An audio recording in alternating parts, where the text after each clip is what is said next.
जैसे भारतीय मनीषा के निहितार्थ को प्रकट कर दिया हमारे समय में। इसमें उन सबों ने कहा कि ये जो हम लोग कार्य कारण संबंध खोजते रहते हैं कि अमुक कोई कार्य हो रहा है या कुछ हुआ है तो उसके पीछे कारण है। एक समय ऐसा आ सकता है कि बल्कि आ चुका है कि कोई कार्य कारण संबंध नहीं होता है, अचानक विस्फोट होता है, अचानक कोई चीज़ प्रकट हो जाती है।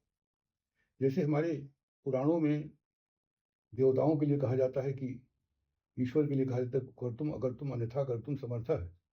वो कर भी सकता है, नहीं भी कर सकता है और कुछ अन्यथा भी कर सकता है। जैसे कि वह एक चीज़ से दूसरी चीज़ पैदा कर सकता है, एक चीज़ से जहाँ कारण है कार्य हो सकता है, और अकारण भी वह बिना किसी यंत्र के, बिना किसी उपादान के, बिना किसी हेतु के वो कुछ चीज़ों को प्रकट कर सकता है। इसीलिए बार बार पारिजात वृक्ष के रूप में आता है कि वो उसके सामने जो आप इच्छा करते हैं वो हो जाता है। ईश्वर भी ने इच्छा किया कि हम अकेले हैं, दो हो जाएं। उसने सोचा और हो गया, सोचा और हो गया। यहाँ कोई कारण कार्य संबंध नहीं है। तो ये तरह से जो आज भी नए चिंतक कह रहे हैं कि कहीं न कहीं कोई ऐसी स्थिति है जिसमें हम कोई भी कार्य अपने आप होता हुआ देख सकते हैं, और आने वाली शताब्दी में शायद मनुष्य जाति ये सोचे कि उसके पुरखे भोजन करने के लिए, वस्त्र पहनने के लिए या कुछ पाने के लिए कुछ करते भी थे। चीज़ें अपने आप सब होती रहेंगी और लोगों के पास कोई कार्य कारण, कोई कर्म नहीं रह जाएगा। ऐसी स्थिति भी उत्पन्न हो सकती है कि हमारी इच्छा से सब कुछ होने लगे, या किसी की इच्छा से कुछ भी हो सकता है, नहीं भी हो सकता है, और उसके पीछे कोई कारण नहीं होगा। ये हेतु और कारण कार्य परिणामी जो सिद्धांत है, इसके लिए तमाम चिंतकों ने कहा कि इतिहास की मृत्यु हो चुकी है, इतिहास कुछ नहीं होता है, सब कुछ अपने आप है, स्वाभाविक है, विस्फोट है।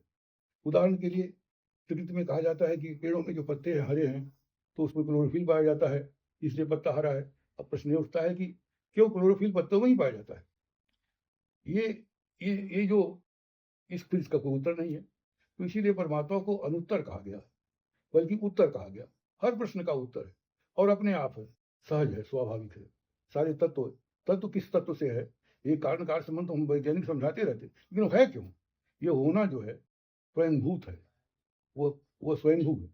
ये स्वयंभूपन जो हमारे दार्शनिकों ने, हमारे धार्मिक लोगों ने, या हमारे भारतीय मनीषा के लोगों ने जो कहा है, वो एक तरह से आज के विज्ञान ने लगभग सच साबित कर दिया है, और चीज़ें इसी तरह से होती रहती हैं, होंगी।